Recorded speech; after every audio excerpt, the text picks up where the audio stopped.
नमस्कार दोस्तों। आपको इस वीडियो में एक ऐसी कहानी बताएँगे आपको जो शायद आपको पता ना हो। अगर पता हो तो आप हमें कमेंट करके ज़रूर बता सकते हैं और आप लोगों तक शेयर भी कर सकते हैं। ये बात है गणतंत्र दिवस 26 जनवरी समारोह में से लेकर और भारतीय सेना को लेकर। आपने कभी सोचा है कि गणतंत्र दिवस पर परेड क्यों की जाती है? कब से शुरू हुई है ये परंपरा? इसका इतिहास क्या है? दिल्ली में 26 जनवरी को 76वें 76th रिपब्लिक डे गणतंत्र दिवस समारोह की तैयारी पूरी हो चुकी है और समारोह के दौरान देश विदेश से कई बड़े नेता और चीफ गेस्ट भी पहुंच रहे हैं। समारोह के दौरान सेना की तीनों टुकड़ियां परेड करती है। भारतीय जल, थल और वायु सेना इस समारोह में हर बार झांकी निकालती है, लेकिन इस बार ऐसा नहीं होगा। भारत के गणतंत्र दिवस समारोह के इतिहास में पहली बार थल सेना, नौसेना और वायुसेना की अलग-अलग झांकियां नहीं होंगी। इस साल तीनों सेनाओं की संयुक्त झांकियां निकाली जाएगी। तीनों सेना एक साथ झांकी निकालेंगी। ज्यादातर भारतीयों के लिए दिल्ली में होने वाले जो परेड है गणतंत्र दिवस का एक प्रतीक है और भारत की सैन्य शक्ति के साथ ही इसके विविध संस्कृति का एक शानदार प्रदर्शन। यह गणतंत्र दिवस परेड कई भारतीयों के लिए दिलों पर खास जगह भी रखती है। लेकिन इस समारोह में परेड क्यों शामिल है? सैन्य परेड की अगर बात करें तो जो सैनिक परेड करते हैं, संविधान लागू करने से क्या संबंध है इसका, ये समझ लीजिए। प्राचीन इतिहास से जुड़े परेड की कहानी है। सैनिक और हथियारों के जो सशक्त सशक्त प्रदर्शन है और राष्ट्रीय गौरव के बीच में एक ऐतिहासिक संबंध है। इसमें मेसोपोटामिया सभ्यता के समय है सैनिकों के मार्च करने का उल्लेख मिलता है। बेबीलोन में इश्तार के पवित्र द्वार से लौटते हुए योद्धा राजा शहर में एक मार्ग से मार्च करते थे। रोमन साम्राज्य के उत्कर्ष काल में विजयी सेनापति राजधानी में जुलूस निकालते थे और जो चारों ओर से उन्मादी भीड़ से घिरा होता था।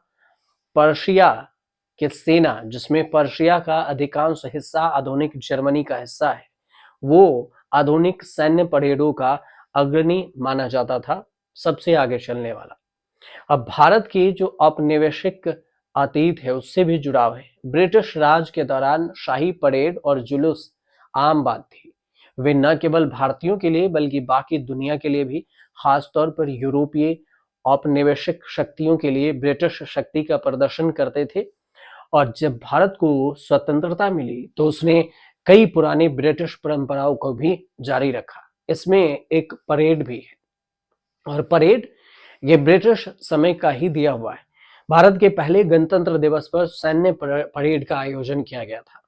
1950 की बात है। भारत के पहले गणतंत्र दिवस पर एक सैन्य परेड का आयोजन हुआ और उस समय देश के नेता इस अवसर को राष्ट्रीय उत्सव के दिन के रूप में मानते चले गए और मानना चाहते थे, जबकि एक दिन भारत के नए संविधान के आधिकारिक रूप में इसे लागू होने का दिन था। नेताओं ने इसे भारतीय राज्य और फिर उसके लोगों की जीत के दिन के रूप में देखा और औपनिवेशिक शासन के खिलाफ जीत और एक नए संप्रभु और मजबूत गणराज्य का आगमन बताया।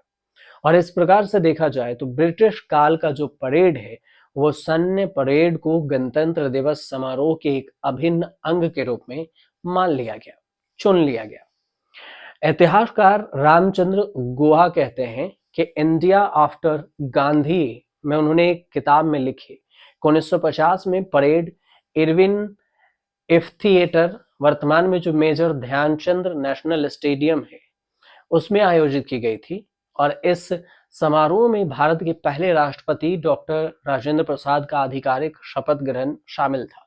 साथ ही 3000 से अधिक पुरुषों की मार्चिंग टुकड़ियां भी शामिल थी, जिसमें तोप खाने ने 21 तोपों की सलामी दी और भारतीय वायुसेना के लिबरेटर विमान ऊपर से उड़ रहे थे। अब और भी भव्य हो गई है गणतंत्र दिवस की जो परेड है। जैसे जैसे परेड राजपथ और अब कर्तव्य पथ बन गया है, वो वहां पर ट्रांसफर हुई है। इसका पैमाना और भी बढ़ गया, भव्य हो गया है। परेड की छवि भी अलग अलग हो गई है।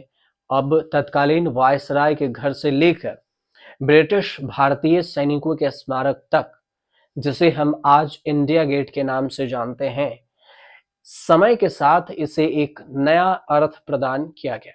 इसके अलावा गणतंत्र दिवस परेड में जल्द ही कई गैर सैन्य भी शामिल होने लगे, प्रतिष्ठित झांकियां भी होने लगी और इसका अभिन्न अंग बनता गया, जो भारत की विविध संस्कृति का प्रतीक भी बन गए। 1950 से 1960 के दशक में भारत और इसके कई राज्यों के बीच में अभी भी काफी तनाव, अभी भी जो तनाव होता था और होता है, तो मुख्य रूप से भाषाई और सांस्कृतिक मतभेदों के कारण ही होता है। और ऐसे में विभिन्न राज्यों की झांकी जब गणतंत्र दिवस में शामिल होती है, तो भारत के मतभेदों का जश्न मनाने और सुसंगत राष्ट्रीय पहचान को बढ़ावा देने का एक अनोखा तरीका है और इसे ही पेश किया जाता है। तो इसी वजह से कहा भी जाता है कि भारत अनेकता में एकता का प्रतीक है और परेड में जो झांकियां दिखती है वो भी अनेकता में एकता का प्रतीक है। और इस तरह से परेड की कहानी होती है खत्म।